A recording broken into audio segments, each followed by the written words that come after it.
Hello and welcome to this week's edition of the Glasgow Times News Podcast, normally recorded in our studio at the Bishopbriggs Media Centre, currently recorded from our volunteers' homes. To keep in touch with us, use our social media platforms, Facebook, Instagram and Twitter, which are all at Q and Review. That's CUEANDREVIEW. Or get in touch via information@qandreview.com. That's information@CUEANDREVIEW.com. Please like and share our podcasts and give us any constructive feedback.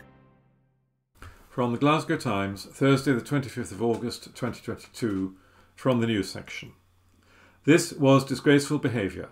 Glasgow man racially abused his neighbours. By Katrina Stewart.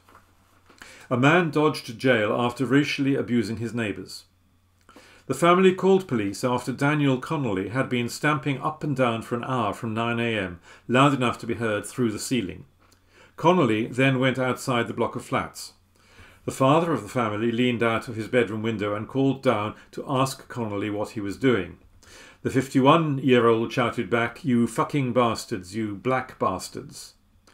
Deputy Fiscal Gail Campbell told Sheriff Court at Glasgow last week that the dad then closed the bedroom window and the parents and children waited inside for the police to arrive. Ms Campbell said the family had been left alarmed by the situation. Cops turned up and arrested Connolly in connection with the incident on January the 15th this year, and he was taken to Govan Police Station. His defence lawyer said, "This was disgraceful behaviour that will not be tolerated. This is a man whose life has been dismantled at various points by abuse of alcohol." Sheriff Patricia Price said, "Your language to your neighbours was disgraceful and completely unacceptable." As a direct alternative to jail, Connolly from Bridgeton was placed on a community payback order with 12-month supervision and ordered to carry out 135 hours of unpaid work. The sheriff added, "I don't care if you are drunk or not, you don't use racially abusive language." This article was by Katrina Stewart. From the Glasgow Times, Thursday the 25th of August 2022, from the news section. Ewan McGregor to star in UK drama series A Gentleman in Moscow, by Ellie Urizzo and Sarah Pacchiaroni. Scots actor Ewan McGregor said he is very excited to star in the upcoming UK drama series adapted from the best-selling novel by Amor Towles. The Hollywood star, 51, will lead the cast as Count Alexander Rostov and will also serve as an executive producer on the Paramount Plus series titled A Gentleman in Moscow. Set in the aftermath of the Russian Revolution, McGregor's character is spared immediate execution but is banished by a Soviet tribunal to an attic room in the opulent Hotel Metropole and threatened with death if he ever sets foot outside. The series will see decades of Russian history unfold outside the hotel doors, with the character building a new life and discovering the value of friendship, family and love. McGregor said, "It's an amazing, wonderful story and I am very excited to get to play such a fabulous role." The series is an adaptation of Towles' best-selling novel, written by showrunner and executive producer Ben Vanston, and production will begin later this year. McGregor recently reprised his role of Star Wars favourite Obi-Wan Kenobi after almost 2 decades for the self-styled Disney Plus TV series, having starred in 3 Star Wars prequels from 1999 to 2005. A Gentleman in Moscow will debut exclusively on Paramount Plus in the UK in 2023. That article was by Ellie Urizzo and Sarah Pacchiaroni. From the Glasgow Times, Thursday the 25th of August 2022, from the opinion section. Stuart Patterson. Ofgem are toothless. We can do more to stop the energy price hikes. Tomorrow, Ofgem is to reveal the amount by which the energy price cap will be raised. It is expected to be 82%. It will take the average bill for both gas and electricity to £3,000 a year. Before the last raise in April, the cap was £1,200 a year on average. In the space of 7 months, it will almost have trebled. We are told this is a global crisis caused by international energy prices, and it is. But how it is dealt with is not the same in every country. In France, for example, energy bills are capped at 4% for the rest of this year. Imagine if that was the case here. Instead, we have people genuinely worried that they will not be able to afford the bills, never mind having any money left to spend on food. A choice between freezing or starving is what some charities are warning. In Italy, prices are being kept at 2021 levels with a £12 billion subsidy.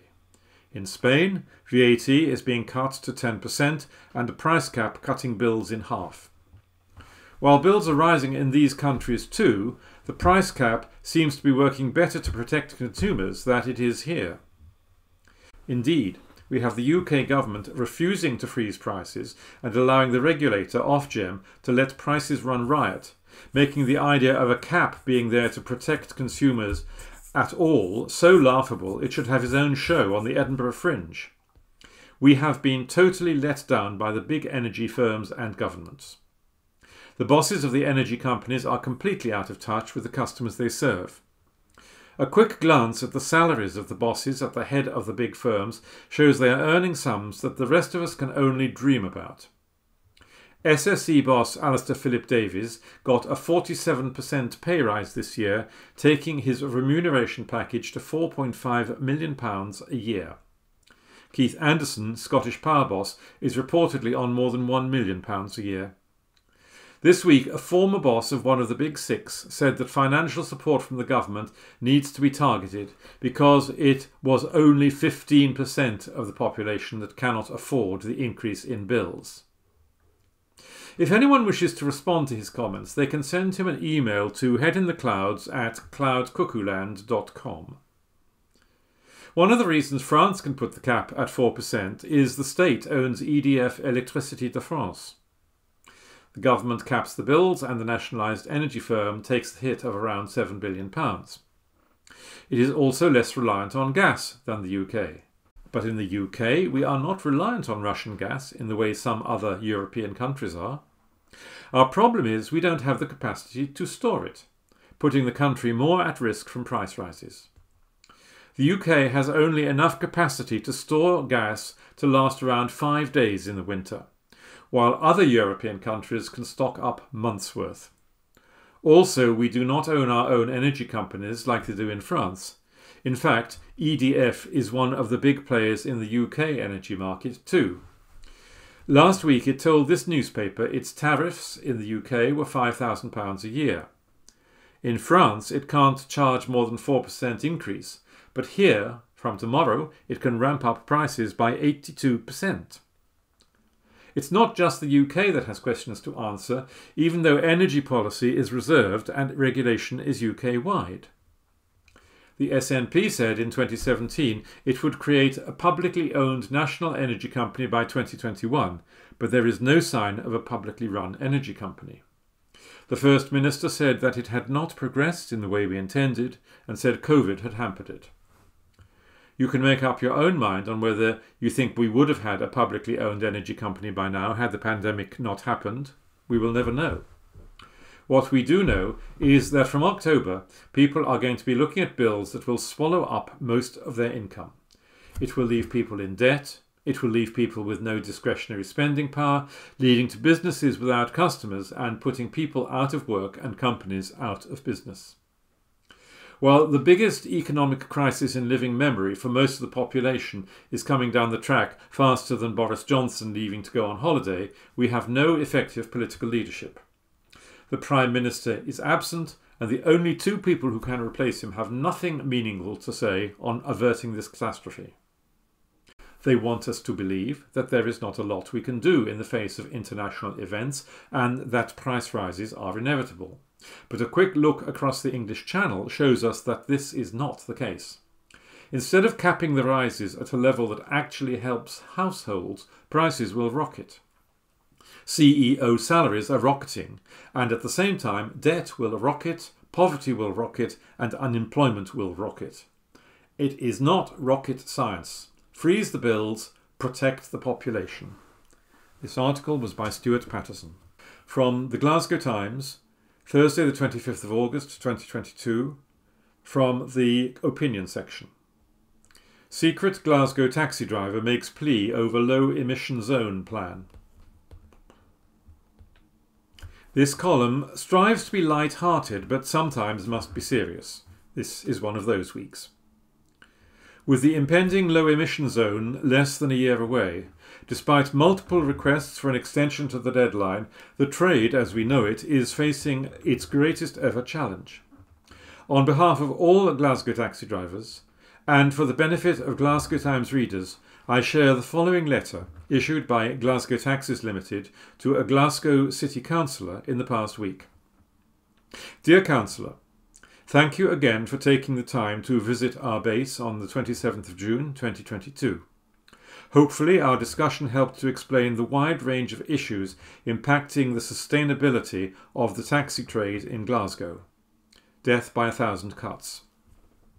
Following on from your visit, you may be aware that at a trades body meeting on the 11th of August 2022, Glasgow City Council's licensing department announced the commencement of the enforcement stage of the LEZ in relation to taxis would go ahead in their current timescale, namely the 1st of June 2023.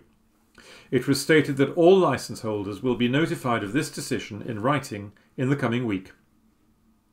At our recent meeting, I had detailed to you this decision to proceed without consideration of the known pressures would result in the city losing a significant number of taxis from the point of introduction. As you know, the impact of this will be hugely detrimental to the much publicised taxi service provision to a recovering city, with wheelchair users, hospitality and the nighttime economy being among the worst affected. Furthermore, the forced unemployment of a significant number of drivers will merely add to the financial burden that stunts the city's recovery. It should also be acknowledged that there is also a personal impact to this, with distraught licence holders speaking to me on a daily basis who feel concerned, frustrated and utterly abandoned by their city's decision makers. I therefore reiterate again that in light of such pressing and fundamental pressures upon taxi trade, out with the control of the licence holders, Glasgow Taxis calls upon the City Council to intervene by 1. Delaying the implementation date for enforcement of the LEZ in relation to taxis. 2. Providing clarification on what steps taxi operators must make to be considered as having entered the process by the 1st of June 2023. Note, Glasgow Taxis has been awaiting a response to our inquiry on this since the Council's announcement back in March 2022. 3. Removing the requirements for LEZ compliance out with the city centre, that is the actual low emission zone. 4. Undertaking a complete review of the funding support for taxi operators in respect of acquiring LEZ compliant taxis. 5. Future-proofing any investment made by taxi operators in LEZ compliant vehicles, that is, safeguarding against any shift in the goalpost to zero emissions, EV.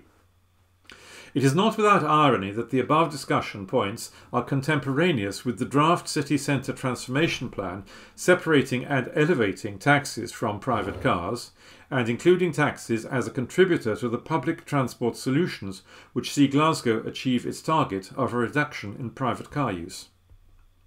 In conclusion, when we met you, you alluded to further discussion in relation to the LEZ, but we are now only 286 days from the point of no return for many licence holders if these requests are not wholly or partly reviewed and the much needed clarity provided. I look forward to hearing from you in early course. Thank you, Glasgow Taxi Limited. If after reading this you have sympathy for our cause, please do make representations to your own local politicians. Thanks for reading, and as always, stay safe. From the Glasgow Times, Friday the 26th of August 2022, from the news section, Glasgow sex predator pensioner jailed after police swoop on his lavish Spanish home. This article is an exclusive by Amanda Keenan. A Glasgow pensioner who sexually abused 3 young girls is today behind bars after police swooped on his luxury Spanish villa and brought him back to Scotland to face justice. John Mayer, 74, had been living a champagne lifestyle at the opulent Hacienda Riquelme golf resort in Sardinia when he was detained on a European arrest warrant. He spent 3 months in a Spanish prison before being extradited to face a catalogue of horrific historic sexual abuse charges. One of his victims has spoken exclusively to the Glasgow Times and told her life had been turned into a living nightmare by the monster who tormented her for decades. The 39-year-old, whose identity we are protecting, said, "What he did to me will stay with me for the rest of my life. It's changed my relationships and ability to trust men. What I went through has devastated my life in so many ways, and I realise now he was grooming me for years. When he touched me in a sexual way, he would say, 'You're my favourite,' and I genuinely believed I was. He had such a hold over me, and I'm just glad he finally admitted his guilt. He's a creepy old man, and it took a long time to find the courage to report him to the police. He's never shown an ounce of remorse for what he did. It's taken a long time, but justice has finally caught up with him." The woman also revealed how she was determined to face Mayer in court. She added, "I went to see him being sentenced and I looked him straight in the eye as he was being handcuffed and led away. He has to spend 26 months in prison, but I've been given a life sentence." Another of Mayer's victims revealed how he preyed on her and then moved to another young girl. The woman, now 64, said, "At the end of the day, justice was done. All of his victims have had their whole lives ruined by broken relationships and broken marriages. It was good to see him in handcuffs, but that doesn't make the pain go away." The sex offender, originally from Barlanark, pleaded guilty to 3 counts of abusing young girls at addresses in Glasgow and Livingston in West Lothian between June 1981 and September 1995, when he appeared at Livingston Sheriff Court last month. He was ordered to surrender his passport and stay in the UK while background reports were prepared by social workers.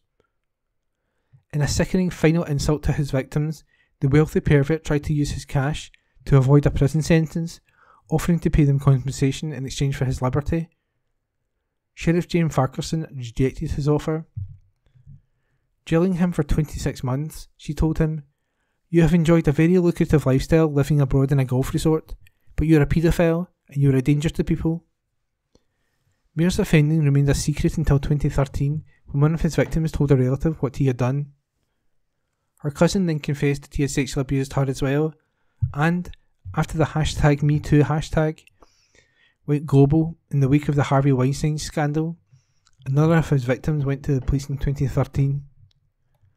The 64-year-old woman, who also attended court to see her tormentor locked up, said she was just 10 years old when Mayer first took her into her bedroom wearing a short dressing gown and carrying a bottle of alcohol, before making a string of lewd remarks. He asked her whether she had a boyfriend or had kissed anybody. He then asked her if she'd ever seen a boy's private parts and whether she'd like to see what they looked like. Senior Deputy Fiscal Alan Wickham told the court that on another occasion the girl was in the back of a car when she was inappropriately touched by Mayer. He said the same girl was aged 14 or 15 when Mayer attended a Boxing Day gathering held by her family. She took a guest's coat upstairs and saw Mayer sitting in a bed. He lured her over and again touched her inappropriately. She said, "I froze. I knew what he was doing, but I didn't know what to do." Her ordeal only ended when Mayer heard someone come upstairs, jumped off the bed and walked out of the room. The court heard how his second victim was just 12 when she was targeted on a sofa by evil Mayer in the living room of a mutual friend's house. Mayer, who was wearing only underpants, started kissing her in the neck and touching her. He then put his hand up under her nightie and rubbed her back and buttocks while continuing to kiss her. Mr. Wickham said he told her that he loved her and she could hear his heavy breathing. She struggled with what was happening. She'd never been kissed before and was thinking that this was not right. She got up and went to the toilet, locked the door behind her, sat against it and stayed in there all night. Ian Smith, defending, said Mayer blamed his offending behaviour on too much alcohol and bitterly regretted what he had done. In addition to the 26-month prison sentence, Mayer will remain in the sex offenders register for the next 10 years. And that article was an exclusive by Amanda Keenan. From the Glasgow Times, Friday the 26th of August 2022, from the news section, rubbish starts to accumulate on city centre streets as Glasgow workers join cleansing strike over pay. Article by Stuart Patterson. Litter is beginning to accumulate on the streets of Glasgow city centre as cleansing workers in the city join the national strike action over pay. GMB members in Glasgow started the first of 4 days of action today. If there is no resolution to the dispute, another 4 days of action will take place next month.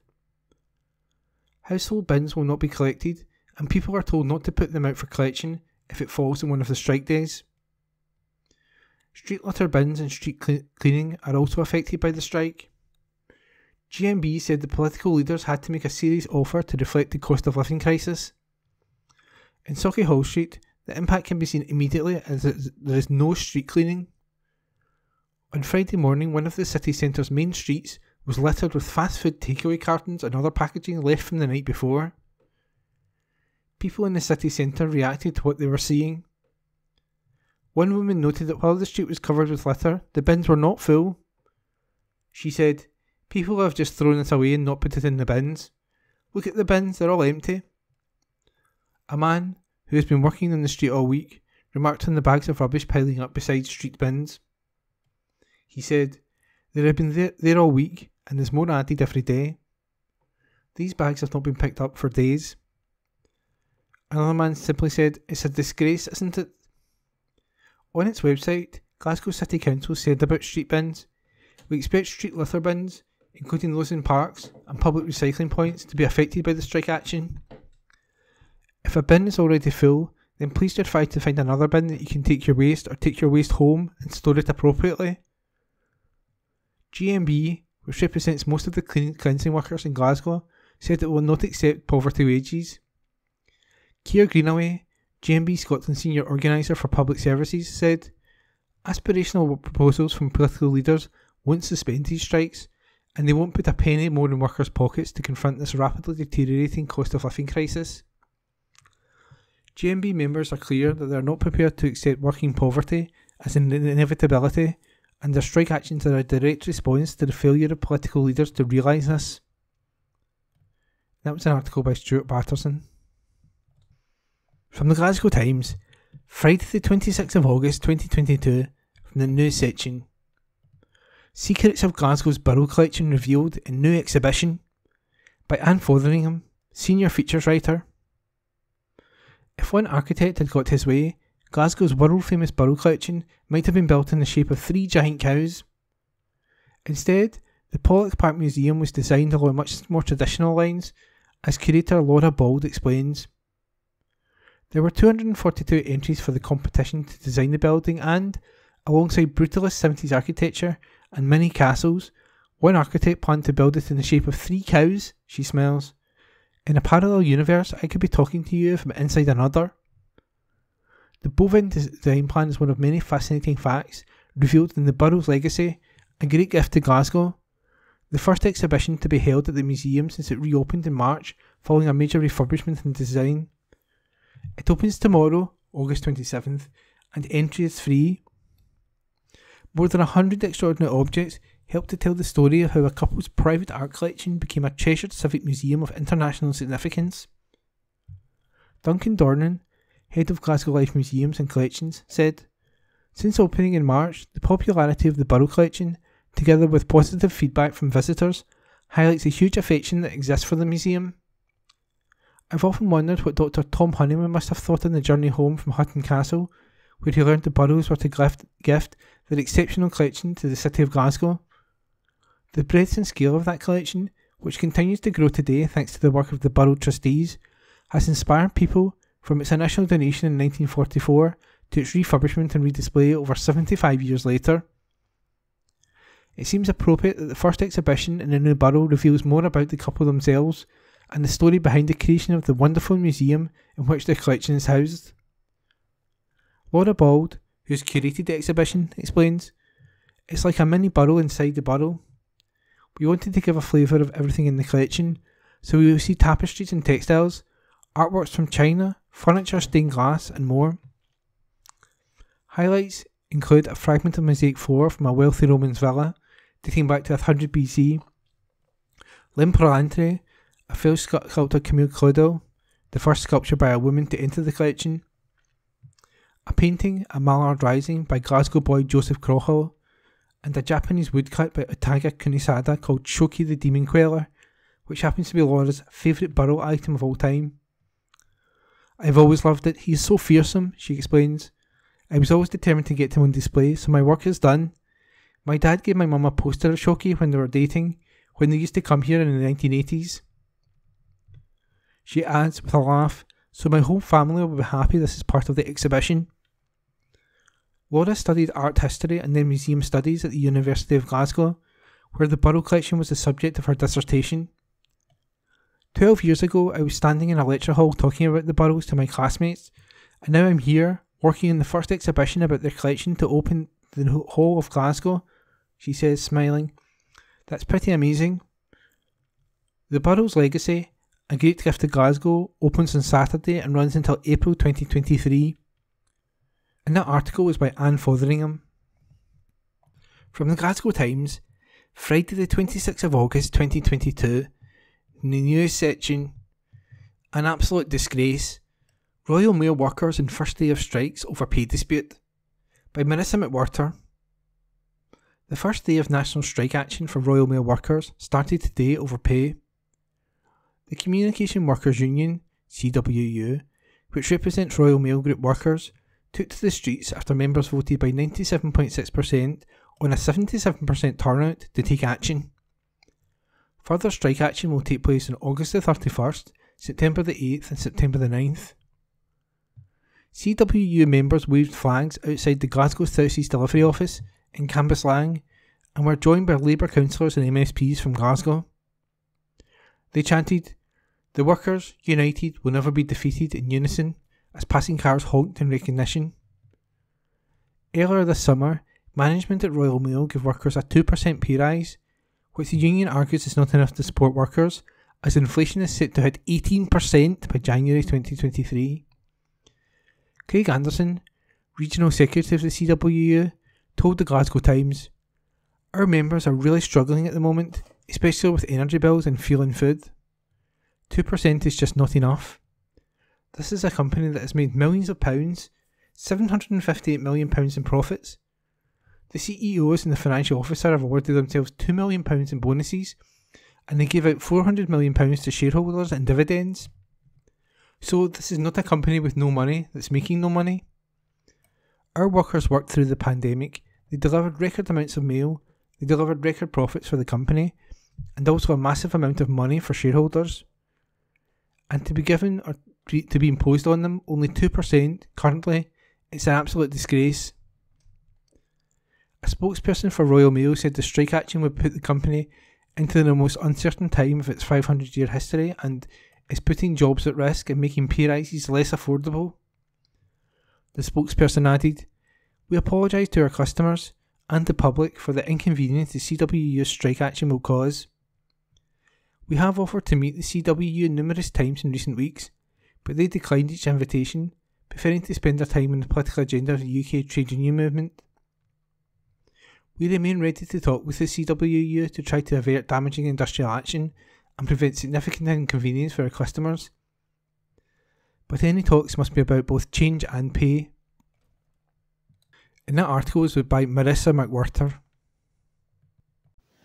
This article is from the Glasgow Times, date 26th August 2022, from the opinion section. "We need to bring empty Glasgow homes back into use," by Martha Wardrop. Whilst demand for housing is growing, rents increasing year on year, and housing waiting lists continue to rise, it is vital that there are further resources made available to ensure empty homes are brought back into use. Given the smaller carbon cost of refurbishing an existing home compared to building a new one, this will deliver environmental benefits to our communities too. Addressing empty homes and their repair issues is part of a wider response to the climate emergency. In our efforts to reduce greenhouse gas emissions, we can promote energy efficiency improvements when empty homes are brought back into use. Many empty homes are a blight on our neighbourhoods by becoming eyesores. There can be a wide range of problems, from overgrown gardens, flaking windows and cracked roof tiles, as well as rubbish from fly tipping and moss on drain pipes. Acting as a magnet for antisocial behaviour, the longer that a home is left empty, the more likely it is to attract vandalism or vermin inside, reducing its value and adding to the cost for any owner before they can return it to productive use. There are 3 empty homes officers working across Glasgow's communities. They are reaching out to and supporting multiple owners of empty properties that have been vacant for 6 months or more. By supporting the work of empty homes officers, we can encourage owners to tackle poor property conditions and make their buildings available as much-needed homes for families. We can support empty homes officers to collaborate across council departments, including planning, environmental health and council tax, to ensure that there are improved coordinated efforts to reduce the number of empty homes in Glasgow. Whilst councils can use compulsory purchase orders to bring an empty home back into use, there is also a need to support calls for compulsory sale and compulsory rental order powers. This is so that there are more options if an empty home is causing a significant blight on a community and cannot be brought back into use with any other approach. Housing has a fundamental impact on people's lives across Glasgow. The maintenance of good quality housing stock is significant to our city's economy, the promotion of individual health and well-being, as well as important for public safety. We need to attract and retain investment in our existing housing stock to support the sustainability of our town centres and the development of our local neighbourhoods. Action on empty homes can help support local construction sectors, create jobs and support supply chains. Bringing empty homes back into use can be supported as a cost-effective way to increase our city's housing supply. We have to ensure that where possible there are empty homes refurbished as affordable or social rented properties. These homes are able to offer value for money and contribute to unlocking housing to meet the needs of our most vulnerable residents. Councils are helping to highlight the issues of empty homes and facilitate more action being taken. We can all encourage more owners to seek help with their empty properties. That article was by Martha Wardrop. Glasgow Times News on Monday the 29th of August. Captain of stranded ship talks fondly of city people. An article written by Amy Shearer. A coveted cruise ship captain whose ship was stranded in Glasgow during the pandemic says he will never forget the kindness of Scottish supporters. Captain Johannes Tisse returned to Scotland last week on the Azamara Quest for the first time since he departed on the cruise liner that was docked locally for 13 months during the coronavirus crisis. The Miami-based ship was stranded at King George V dock in Shield Hall alongside 2 sister vessels from June 2020 after the cruise ship industry came to a halt. Despite what could have been a bleak time away from loved ones, Norwegian-born Captain Tusse says he will remember fondly the welcoming nature of Glasgow's people. The captain, who has been sailing since 1983, told the Glasgow Times, "Having sailed for a very long time, it's not unusual to be on board a ship for weeks on end. Not having the chance to get off was strange.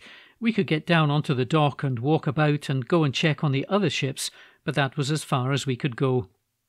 The Azamara Quest was the first of 3 of our ships to leave Glasgow. Sailing down the river is an experience I will never forget. We were made to feel so welcomed by people. People lined the banks with signs to see us off, and there was cheering and waving. There was this electric atmosphere as we honked the horn and waved goodbye.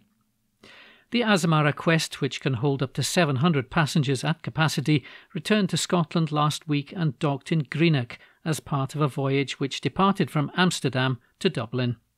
Captain Tusa, who lives in America with his wife, says tending to the ships during the pandemic is one of the strangest experiences of his decade-spanning career. He continued, "The experience was very odd. We went from having a bustling ship full of passengers to just a skeleton crew. It was eerie seeing all 3 ships with their lights off. It was like ghost ships had appeared on the Clyde. We had just 65 crew members working to maintain the 3 vessels. On normal sailings, each cruise liner would have had 400 staff on board. We made the most of our time. There are so many different nationalities on board, so it was interesting learning more about our colleagues. We definitely didn't ever run out of conversation." The captain says there were mixed feelings as they pulled away after their 13-month stay in the city. He continued, "It was really bittersweet. On one hand, we were sad to wave goodbye to Scotland, but on the other, there was this excitement, as it felt like we were finally getting back to normal. The crew and I will always remember Scotland fondly.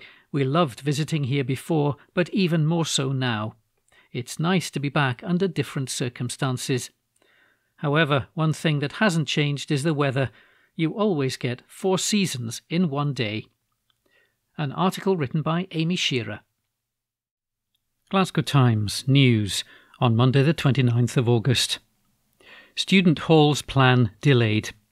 An article written by Jack Thompson. A decision on plans for student accommodation a stone's throw from Paisley Museum has been delayed for a site visit. Concerns were raised about the overbearing nature of the design of the halls, which have been proposed for a location in High Street. T100 has requested planning permission and conservation area consent to knock down Leisureland and build a 6 or 7-storey facility, including 150 studio apartments. The development would also include a social space, reception area, gym, bike storage and an off-street bin store. The site is on the corner of High Street and Storey Street and adjacent to the University of the West of Scotland Students' Union, as well as the campus being located to the south. However, it's the proximity to Paisley Museum which sparked caution among elected members at last week's Planning and Climate Change Policy Board. Councillor John McNaughton, an SNP representative for Paisley East and Central, said he welcomed the principle of development at this spot, but warned care should be taken before making a decision. He said, "It's such an important site in its location, especially near the new museum and the High Street, that I would move that we continue for a site visit. I think members of this board need to stand in these locations and see the impact that this might have before we take a reasoned decision on it." Councillor Jennifer Adam, an SNP representative for Paisley North East and Ralston, said concerns had been raised with her about the visual impact and negative effect the building could have on the conservation area. She added, "The surrounding properties are mainly comprised of early to late Victorian buildings. The architectural character and proportion of these buildings are coherent in terms of the architectural proportions, material, massing and the building lines. When looking at the kind of blocky designs being proposed for the development, it's not really in keeping with the character of the area, so I would absolutely agree with Councillor McNaughton with regards to the site visit. The design, I think, looks a bit overbearing." Convener Jim Patterson said he couldn't agree more, that it was important for members to know the precise nature of what they were considering in this case. With that in mind, he accepted the request for a site visit. An article written by Jack Thompson. Glasgow Times News on Monday the 29th of August. Major retailer opening in the city centre. An article written by Rebecca Newlands. A major retailer is opening soon in Glasgow city centre. Signs have appeared in front of the former Next store on Argyle Street, which closed in January this year. Prominent footwear store Deichmann will now occupy the empty unit. The storefront is surrounded by barriers with signs of the shoe shop's logo and also reads, "Opening soon." This comes after we reported that "To Let" signs had appeared at the Sauchiehall Street branch of the German store. It's understood that bosses are in the process of recruiting for the new venue. A job listing read, "Deichmann is extremely proud to announce its latest new store opening in Argyle Street in Glasgow." Deichmann has been contacted for comment. An article written by Rebecca Newlands. Glasgow Times News on Monday the 29th of August. Dog park on brink of closure due to crisis. An exclusive article written by Kirsty Fearick. A mum has been left devastated as her dog sanctuary sits on the brink of closure. Kirsty Higgins is facing closing the doors of Positive Play in Coatbridge after being hit by the cost of living crisis. The 39-year-old said she's losing customers as they're being forced to choose between eating dinner or taking their pets to the indoor dog park. It comes as household bills have skyrocketed after Ofgem increased the energy price cap by a further 80%. The move has millions of people anxious about how they will support themselves and scrambling to find hundreds of pounds extra a month just to keep afloat. Now small businesses like Positive Play are fighting to stay open despite increasing demands and financial pressure. Kirsty spoke to the Glasgow Times as part of our Beat the Squeeze campaign, which is focusing on real people affected by the crisis. She said, if people need to decide between having dinner or taking their dog to the park, then it's really no contest. The increase in the cost of living means we have become a luxury for some people. We're not making enough money each month to pay our rent and bills because customers are struggling themselves. Positive Play means everything to me as I've invested so much. It isn't just about money, it's about offering a community hub to people. I've not taken a wage the whole time I've been open and work 7 days a week for free because I believe in it. Small businesses are struggling. Inflation has just been insane this year and we couldn't see it coming. Positive Play opened last April as a safe indoor facility for dog lovers to bring their pets. It's a completely flat surface offering access to people and animals in wheelchairs or struggling with other mobility issues. Kirsty was inspired to open the space as her dog, which was a lurcher, suffered from lupus and couldn't go on outdoor walks without hurting itself.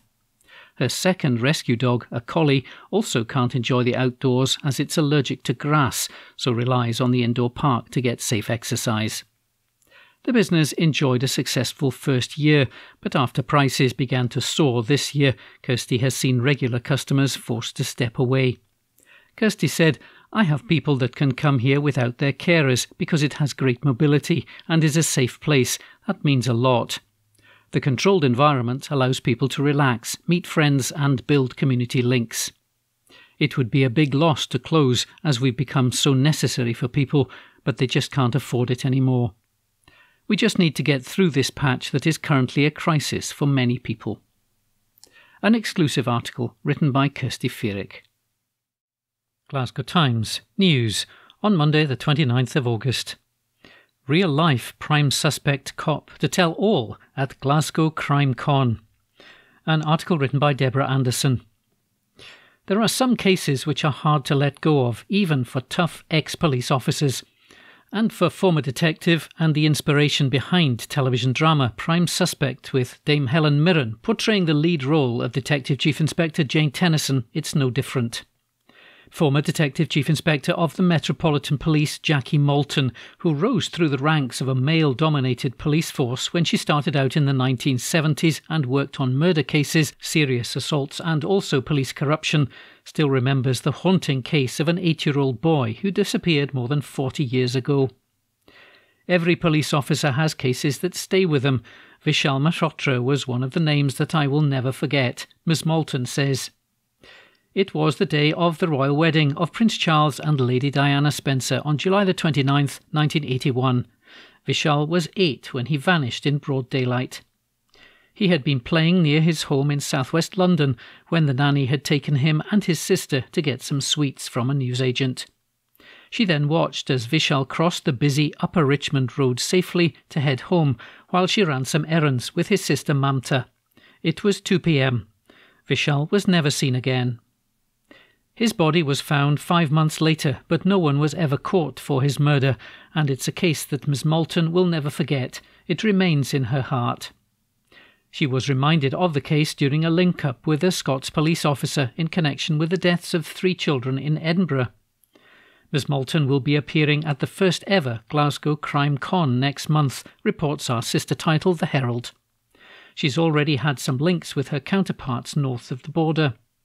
She said, When working on the Real Prime Suspect series, I liaised with retired detective David Swindle on the Peter Tobin case programme and was so inspired by the work of Lord Advocate Dorothy Bain during that time.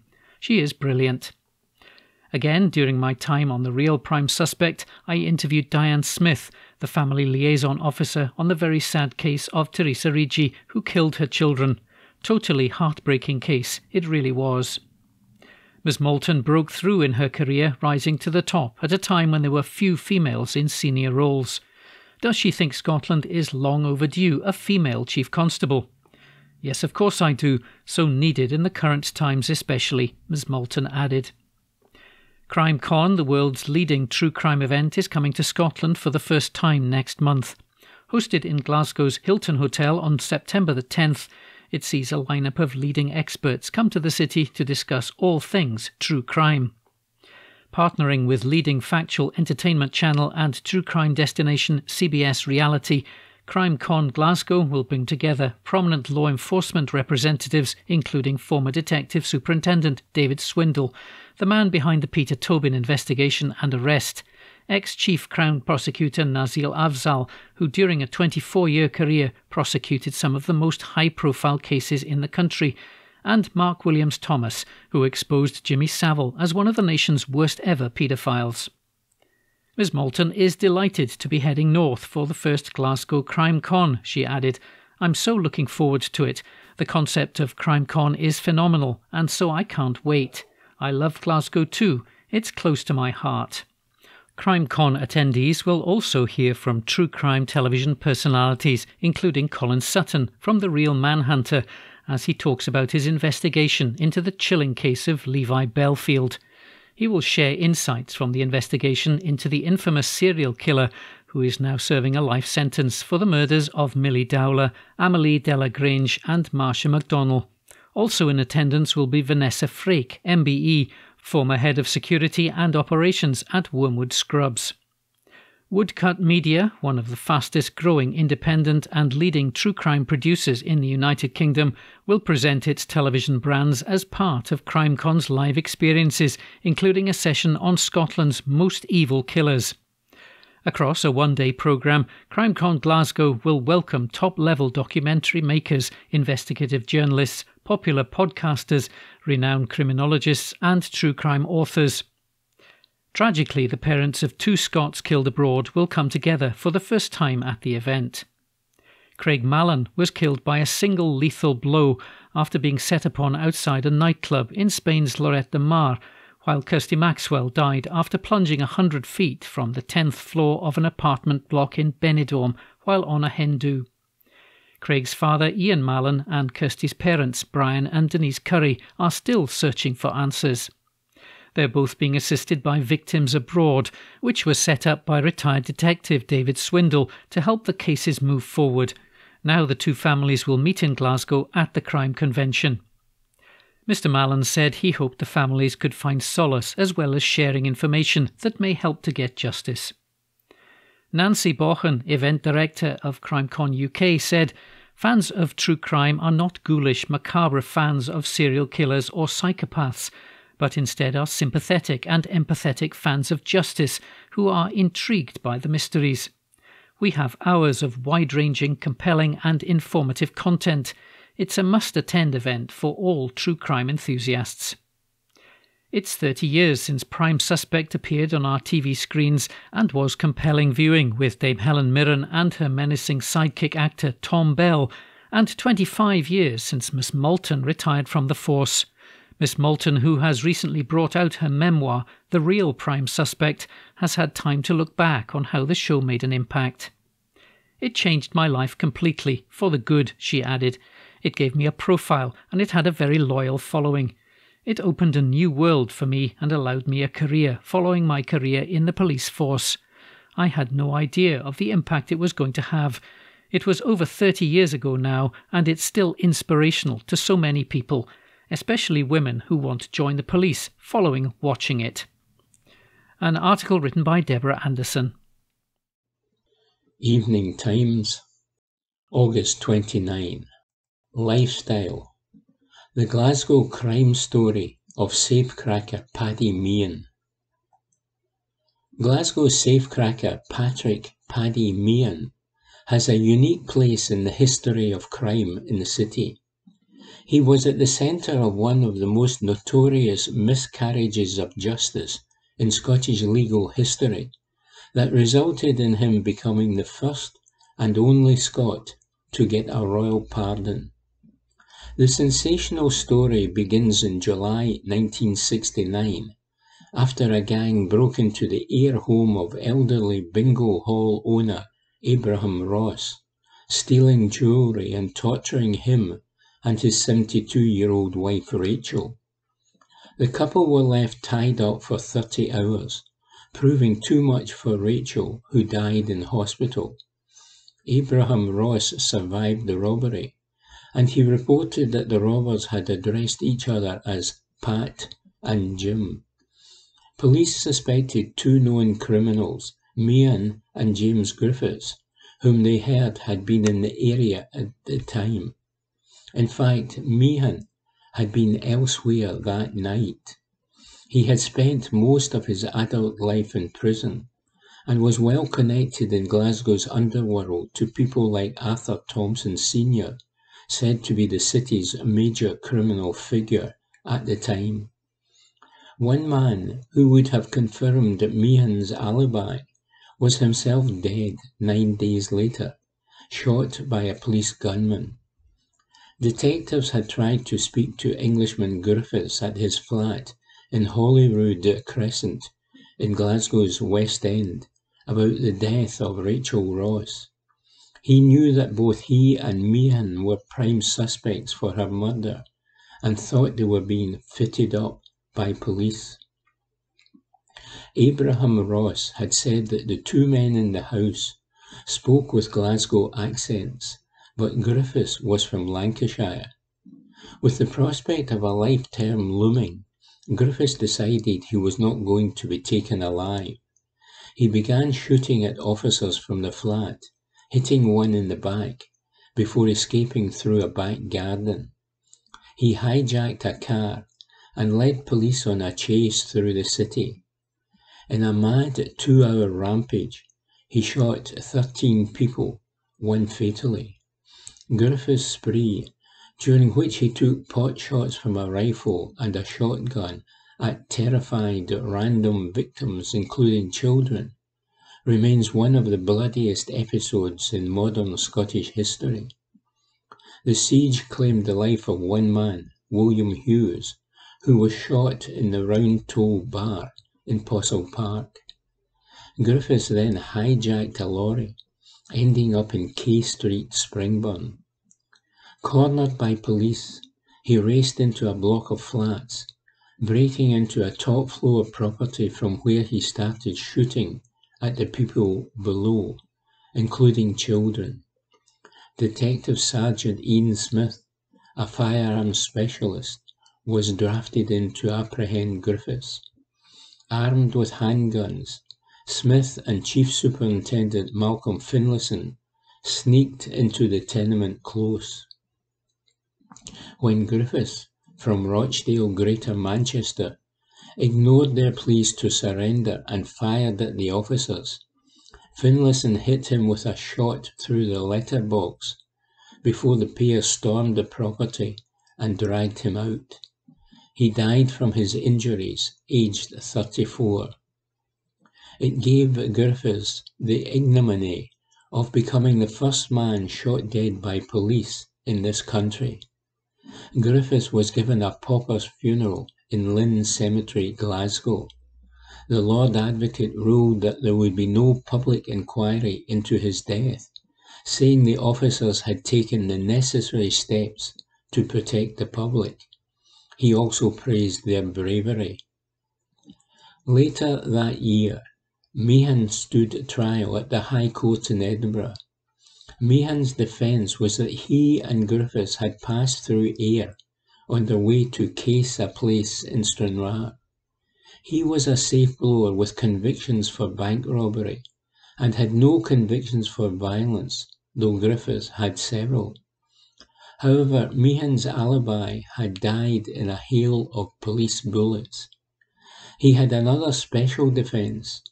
alleging that two Glasgow criminals, Ian Waddell and William Tank McGuinness, were the guilty pair.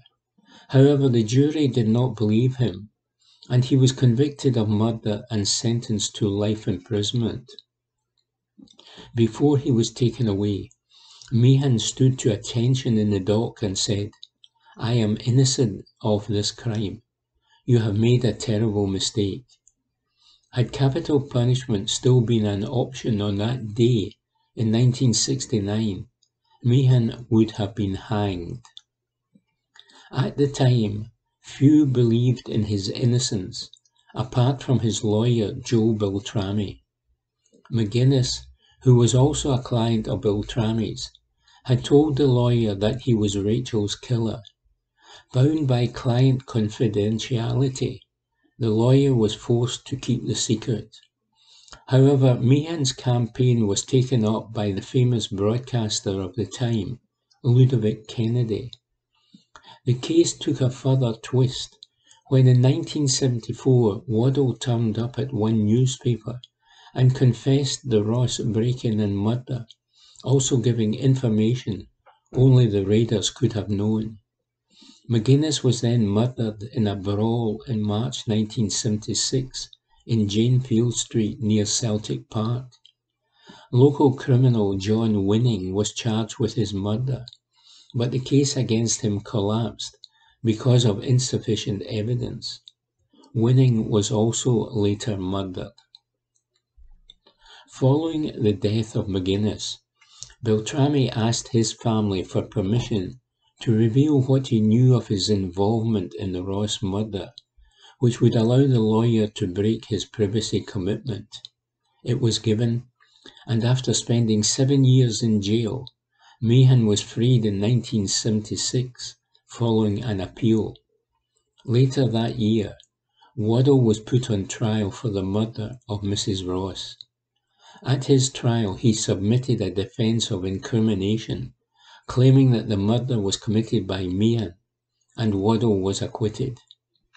In 1982, Waddell was later murdered by an associate, Andrew Gentle, shortly after a robbery in which they murdered a woman. Gentle was convicted of both murders and later took his own life in prison. In 1984, Meehan was awarded £50,000 compensation, around £180,000 now, for his time behind bars. However, Meehan wasn't happy with that outcome, and the case took yet another bizarre twist.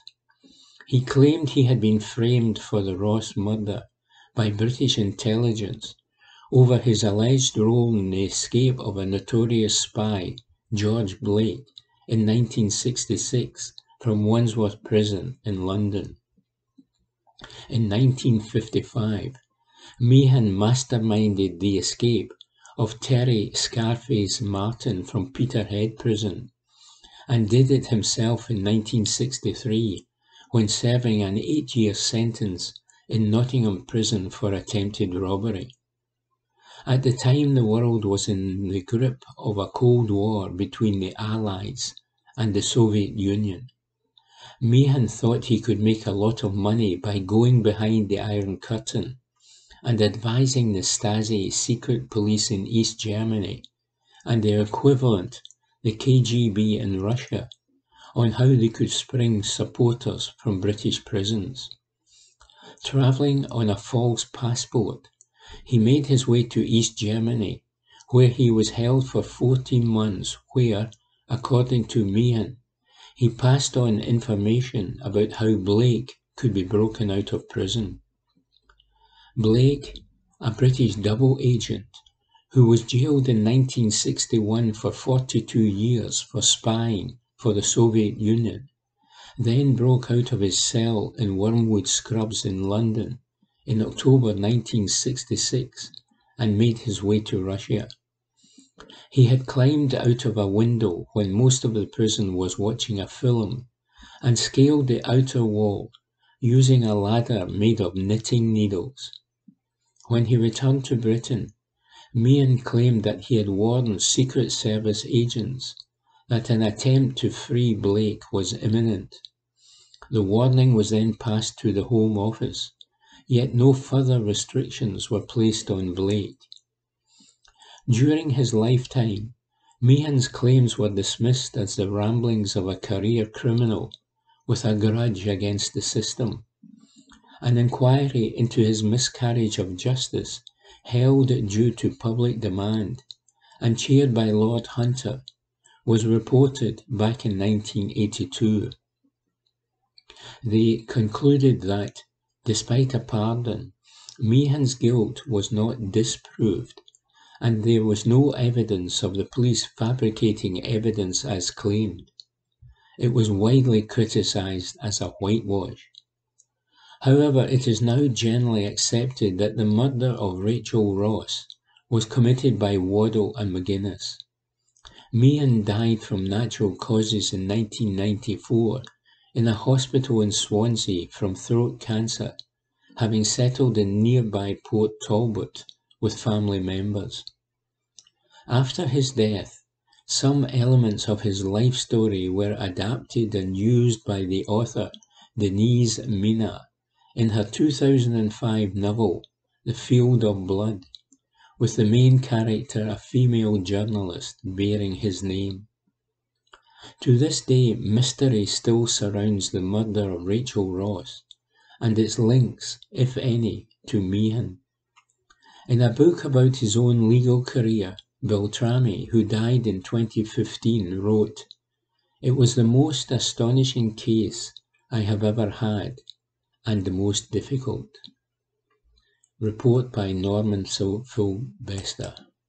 From the Glasgow Times of Tuesday the 30th of August 2022, from the opinion section, Katrina Stewart. Glasgow's bin strikes have made invisible work visible. You wonder what sort of abject misery will make some people happy. I'm thinking of the in my day type of people.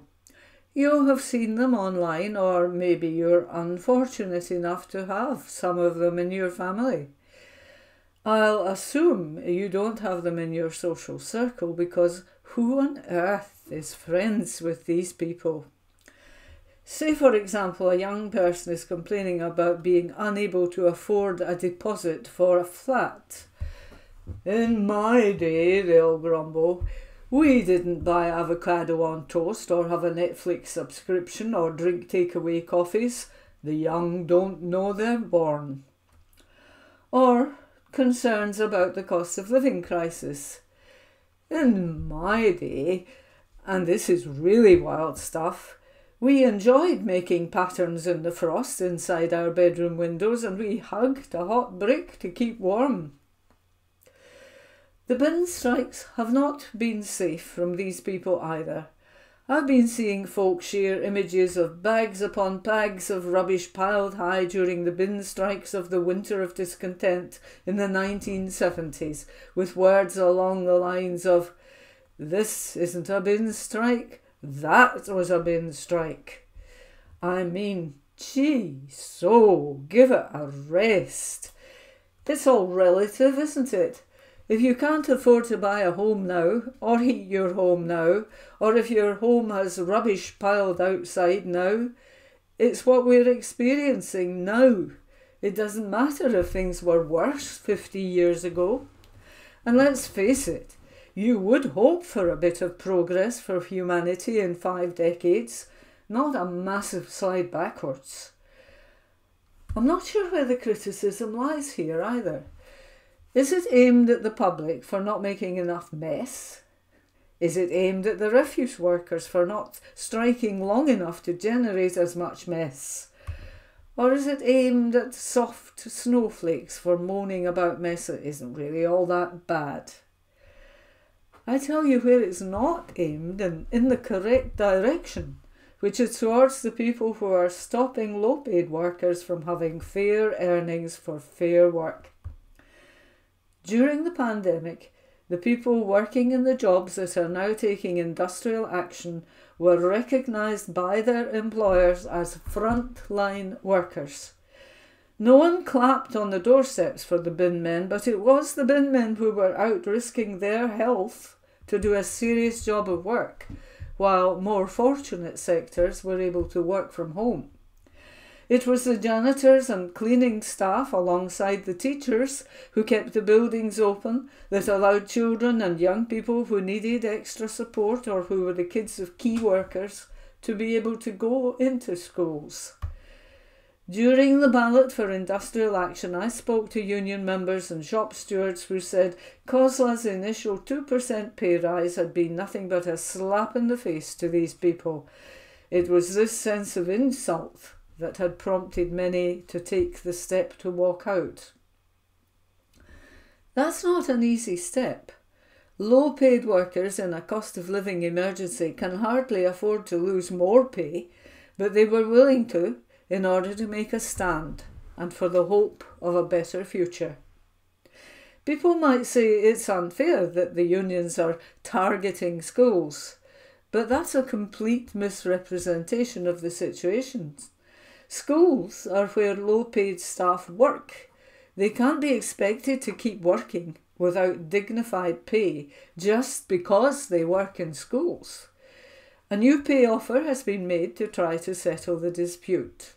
The three unions, GMB, Scotland, Unite and Unison, are looking at an offer from COSLA that may just be enough to call off the bin strikes and next week's school strikes and mean schools will stay open. 2/3 of councils in Scotland have seen workers walk out. The result of this has been scenes in Glasgow almost as severe as the scenes in Edinburgh from the weeks of strikes during the Edinburgh International Festivals. Bins are overflowing, rubbish is scattered in the streets, the smell in the hot weather is fragrant. It's a useful illustration of why the work refuse collectors do is so vital. It's invisible labour the majority of the time. We see it only when that labour stops. If nothing else, and even if the strikes have now been called off, it should be enough to serve as a long-lasting reminder of the value of the work the general public does not see or does not choose to see, but that keeps the very fabric of the city functioning. It's a startling display also of how much is thrown away that could be reduced by ensuring reusable items are being prioritised. At the end of it all, it's not like the refuse workers finish their strike and waltz back to work without a care in the world. It's these guys who are going to have to clean up the mess you've dropped, and you, over there, that you've dropped. Same as it ever was, but hopefully now looking to the future with some extra money in their pockets. This article was by Katrina Stewart. From the Glasgow Times, Tuesday the 30th of April 2022, from the news section. GMB Scotland slams Glasgow's council for opening schools during strikes, by Katrina Stewart. Union bosses have slammed Glasgow City Council for suggesting that secondary schools will open next week during proposed strikes. As first told by the Glasgow Times, walkouts next week by janitorial and cleaning staff fighting a pay dispute will cause primary and ASL schools to close. Douglas Hutchison, Director of Education in the city, said it was hoped high schools will stay open, but a decision is still to be taken. Janitorial and cleaning staff in secondaries are contracted out to Amy, which will draft in staff from other sectors to cover a strike by its school employees. But GMB Scotland said staff and pupils will be put at risk if secondaries open during widespread industrial action from September the 6th to the 8th. It is believed security staff will be diverted to work in schools during the 3 days of strikes. GMB organiser John Slavin said, "It is inconceivable that Glasgow City Council will attempt to open these schools without janitorial, cleaning or maintenance services. The risks are enormous. Are these replacement staff PVG registered or are they fire trained? It is beyond belief that we could see security guards opening schools in the face of picket line with the chance of conflict in sight of pupils and staff. The only safe and responsible action is to close these schools. All school, janitorial, cleaning and maintenance personnel who are GMB Scotland members will strike next week. Some 95% of GMB members employed by Amy in janitorial and cleaning services voted in favour of strike action in a dispute over pay. While they are paid by Amy and the broader current dispute is with council umbrella body COSLA, the union has called for a comparable pay deal as offered to other COSLA employees. At present, cleaners are paid £9.90 an hour and janitors £10.45 per hour, and the union has asked for an uplift to this. Amy has been contacted for comment, but the company previously said, since 2020 we have increased sick pay, holidays and death in service benefits for frontline workers, as well as introducing a personal day. Our Glasgow cleaners' salaries have been increased by 20% over the last 2 years, and in 2021 they received the 2022 real living wage hourly rate a year early, demonstrating our commitment to fair pay. Since the most recent set of negotiations began with the GMB, we have offered many improvements to terms and conditions, notably harmonising overtime for cleaners and removing Saturday working for janitors. Glasgow City Council has also been contacted for comment. This article is by Katrina Stewart. From the Glasgow Times on Tuesday the 30th of August 2022, from the opinion section, Mike Daly. Urgent action needed from leaders to fix energy crisis. While our cost of living emergency unfolds with new horrors each month, we appear to have no political leadership at Westminster or Holyrood to tackle this crisis. Calls for action won't pay the bills. We need the urgent implementation of workable solutions. The primary solution to the energy crisis must come from the UK government, but that's not to say the Scottish Government cannot do a range of things to mitigate the impact of our cost of living emergency. Providing councils with more funding to pay their workers a decent pay rise in relation to the soaring rate of inflation would be a good start. It would also help clean up our streets and get our bins emptied. We all know local government funding has been salami-sliced year on year by Holyrood. As Johnny Cash sang in 5 Feet High and Rising, "How high's the water, mama?" Well, inflation's 10% high and rising. We're heading for a massive flood, and most of us don't have a boat. The UK government's £400 grant to domestic households from October is utterly inadequate when our energy bills have almost tripled in 12 months. The October average price cap rise alone is an extra £1,578, taking average gas and electricity bills to £3,549 a year. The energy analysts, Cornwall Insight, who've been fairly spot on with their predictions, estimate the Ofgem price cap will rise a further £1,837 from January the 1st, with average annual costs rising to £5,386 a year. From March the 1st, a further price hike of £1,230 is predicted by Cornwall Insight, taking average annual fuel costs to £6,616 a year. Very few households can afford these prices. We have a financial tsunami coming down the line, and our political leaders need to act now to protect the people they serve. We need a price freeze on gas and electricity and additional windfall taxes on energy companies. This needs to happen before winter to prevent the human carnage that being unable to heat your home will cause later this year. A new report by Unite reveals the level of price gouging that has been going on in the energy sector over the last few years. The pandemic and war in Ukraine cannot account for the present scale of price increases. The big four energy providers, Centrica, E.ON, EDF and Scottish Power, made a combined £9.5 billion profit last year, up 84% on 2019. The electricity and gas distributors made £6.3 billion last year and have operating profit margins of more than 40%. The top 10 global oil and gas companies made £174.5 billion between them last year, up to 37% on 2019.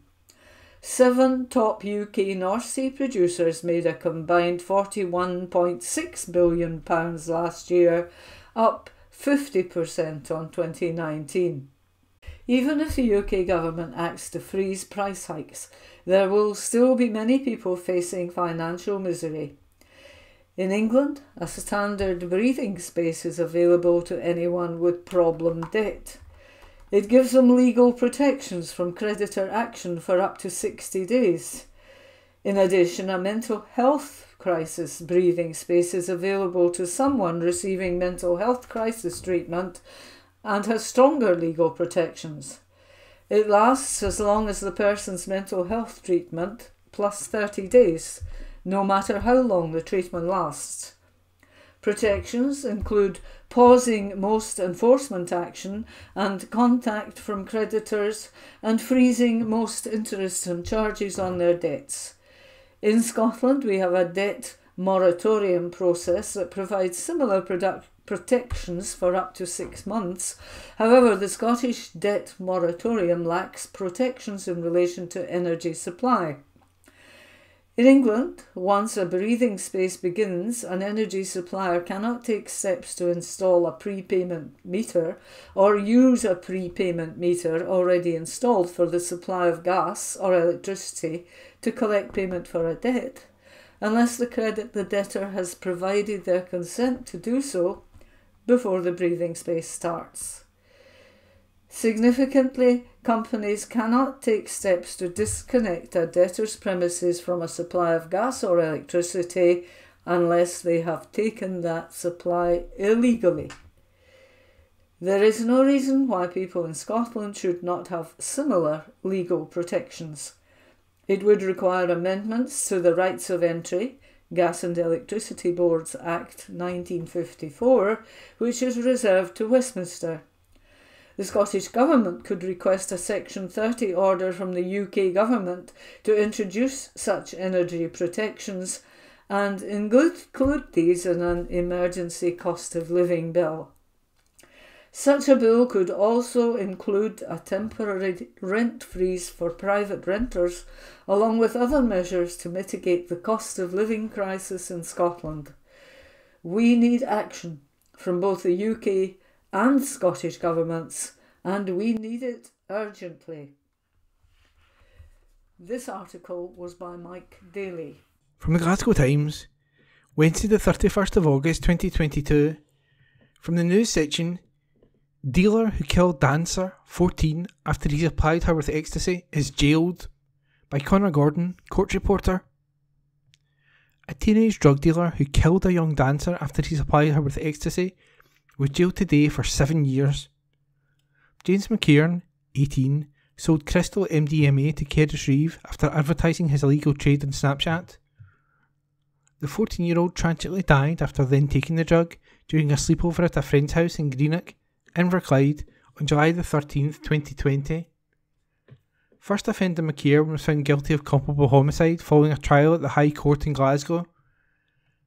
Prosecutors said he had recklessly and unlawfully given the deadly Class A drug to Cerys at his home in Greenock. McKeown was further found guilty of supplying ecstasy to other young people in the town between November 2019 and July 2020. Judge John McCormick told the sentencing, "The charge is serious in itself as you supplied Class A drugs to school-aged children. The court is determined to do what it can to deter those who are minded to supply drugs to young people. You recklessly supplied drugs to Cerys Reeve, and, as a consequence of ingesting that, she lost her life when she was 14 and you were 16.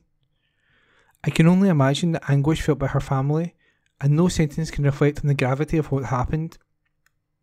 Such is the nature of what happened, even members of the jury were reduced to tears when returning their verdict. Taking account of the gravity of the offence and the consequences for Cerys Reeve, the appropriate period of detention is 7 years. The trial heard how McKeown had been advertising pills for sale on the morning of July the 13th, 2020. He had put a message at one stage stating, "Mandy," slang term for MDMA, for sale, good prices, get Snapchatting. He was in contact with Cerys at 2:52 a.m. The schoolgirl had been at a friend's house before going to McKeown's to purchase MDMA. Kearns returned and stated she had paid £10 for the drugs, which she was to pay for later that week.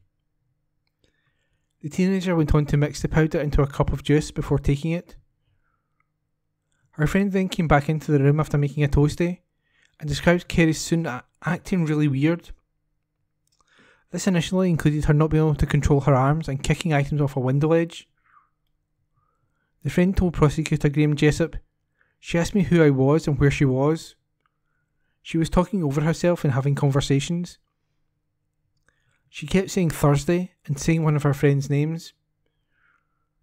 The witness went on to describe Cerys grunting, sweating and falling off the bed, which awoke the girl's mum. Tragic Cerys then started burning up and suffering a seizure. A 999 call was immediately made and the teenager was rushed to Inverclyde Royal Hospital. Cerys was described as rigid all over and put on a ventilator. The talented dancer sadly never recovered and was pronounced dead at 8:08 a.m. The cause of death was MDMA toxicity. McKeown continued to advertise drugs for sale an hour after Cerys had passed away, but he suddenly stopped after the news of the tragedy spread. Other youngsters also came forward to say they had been given MDMA by McKeown in 2020, including his then 14-year-old girlfriend at the time. In his closing speech to the jury, Mr. Jessup said, "McKeown just did not care about Cerys' age or vulnerability. All he cared about at the time was selling his drugs for profit, regardless of the circumstances." McKeown did not give evidence during his trial. Gary Allen, QC, defending, told the sentencing, "It's important for me to say in meetings I have had with Mr. McKeown, it's been plain to me that the utter tragedy of the death of Cerys Reeve as a consequence of ingesting drugs is fully acknowledged by him." And that article was by Connor Gordon. From the Glasgow Times, Wednesday the 31st of August 2022, from the news section, dismay as church bosses decide to sell Govanhill listed building despite local campaign. This article is an exclusive by Catriona Stewart, columnist and reporter. A community has reacted with fury to the news that a listed church building has been put up for sale despite a campaign to rescue it. When two congregations in Govanhill merged 5 years ago, local groups sprung into action to preserve the B-listed Trinity Church. A working group was set up between the local authority, Church of Scotland and charities, but there was dismay yesterday when a for sale sign appeared at the building. According to a church spokesman, no viable or realistic proposal was put forward for Trinity, a striking neo-Gothic style building. Govanhill, in the south side of Glasgow, has an active local community but suffers from lack of recreational space. It had been hoped Trinity Church would provide a public space for use by third sector groups. MSP Paul Sweeney, who is on the board of Glasgow City Heritage Trust, which spearheaded the bid to protect the church, called the decision incredibly frustrating. He said, "Trinity Church in Govanhill has the potential to be a wonderful community space in the heart of the south side, and to see it being put up for sale despite representations from the community is incredibly frustrating. I fear it will be sold to the highest bidder, who will no doubt attempt to gut the interior of the building for residential purposes, with a view to maximising profits in the residential market. Govanhill has always had a thriving local community, and it is vital that this building is used for a community purpose." A public consultation was launched to discuss the future of the Daisy Street building, which has been a hot topic locally since it closed in 2018. Concerns have been raised about the condition of the building, the upkeep of which was being paid for by the congregation. The church said the situation was no longer financially sustainable, and that the congregation is regretfully selling the building. A spokesperson said, "The congregation at Trinity Church united with Queen's Park Govanhill Parish Church around 5 years ago, and members are very keen that the Trinity building continued to be used by the local community rather than being sold." A working group was set up by the community and public bodies to examine how this could be achieved, and the congregation, acting in good faith, continued to pay for insurance and maintenance costs, which ran into tens of thousands of pounds. But sadly, no viable and realistic proposal has ever been brought forward by the working group. Since then, in the beginning of this year, the congregation made the difficult decision to put the building on the open market. The congregation feels it has been left with no choice and cannot see any alternative. He added that the building will shortly be put on the open market. But Mr. Sweeney said this response was not good enough. He said, "I would urge and actively encourage the Church of Scotland to liaise with local community groups, including the Glasgow Building Preservation Trust, who have done excellent work to determine the feasibility of the premises being used as an asset for the community. Local people have already been pushed out of the area by overinflated property prices. It is utterly unconscionable that this magnificent building could contribute to that exodus, rather than being used as a spare for the community who live in Govanhill to enjoy and cherish for generations to come. I will be requesting a meeting with the Church of Scotland to discuss their ongoing sale of historic buildings, including the St Columba's Church at St Vincent Street, which was recently awarded Category A listing by Historic Environment Scotland. Govanhill Councillor Soraya Sadiq has also been involved in the campaign to maintain the building. She said, "My understanding is there has been a conversation between Glasgow City Council, Govanhill Housing Association and Community Renewal with a view towards bringing Trinity Church into community use. Initially there appeared to be progress. I am disappointed this has not been successful. I would urge Glasgow City Council to exhaust all avenues to bring the building back into community use." A spokesman for Glasgow City Council said the authority was aware of the situation. And that report was by Katrina Stewart. And that was this week's Glasgow Times News podcast, normally recorded in our studio at the Bishopbriggs Media Centre, currently recorded from our volunteers' homes with the publisher's kind permission. Thanks for listening.